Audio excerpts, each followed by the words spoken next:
आषाढ महिन्याच्या शुक्ल पक्षात येणाऱ्या एकादशीला देवशयनी एकादशी असे म्हणतात. हिंदू धर्मात या तिथीला विशेष महत्त्व आहे, कारण याच दिवशी भगवान श्रीहरी विष्णू क्षीरसागरात पुढील 4 महिन्यांसाठी योगनिद्रेत जातात आणि चातुर्मासाची सुरुवात होते. 2026मध्ये ही तिथी 25 जुलै रोजी येत आहे. यावर्षी देवशयनी एकादशीच्या दिवशी अनेक दुर्मिळ आणि शुभ योगांचा संयोग जुळून येत आहे, जसे की अमृत सिद्धी योग, शिववास योग, ब्रह्मयोग, इंद्र योग आणि पुष्य नक्षत्रावर सूर्य व उच्च राशीतील गुरु यांचा संयोग.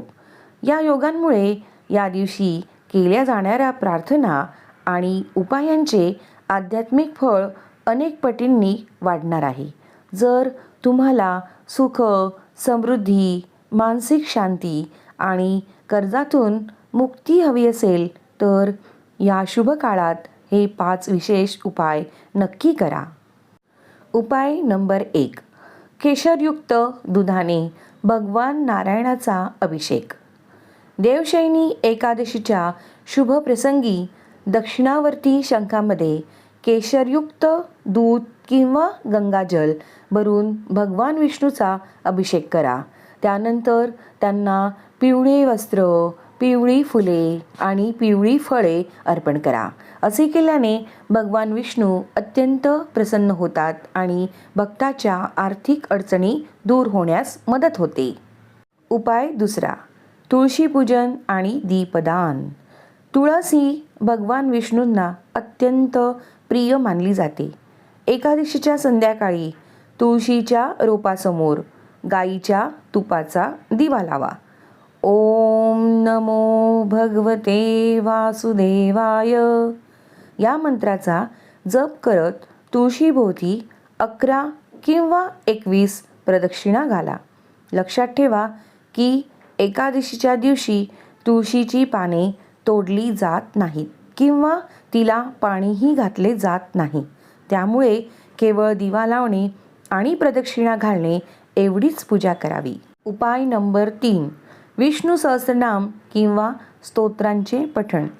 या दिवसानंतर भगवान विष्णू पुढील 4 महिन्यांसाठी योगनिद्रेत म्हणजेच शयन अवस्थेत जातात. त्यामुळे त्यांना प्रसन्न करण्यासाठी देवशयनी एकादशीला विष्णू सहस्रनाम किंवा नारायण कवच यांचे पठण करणे अत्यंत फलदायी मानले जाते.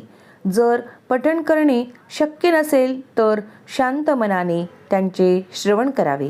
असे केल्याने घरातील नकारात्मक ऊर्जा दूर होते आणि सुखशांतीचा वास होतो. उपाय नंबर 4.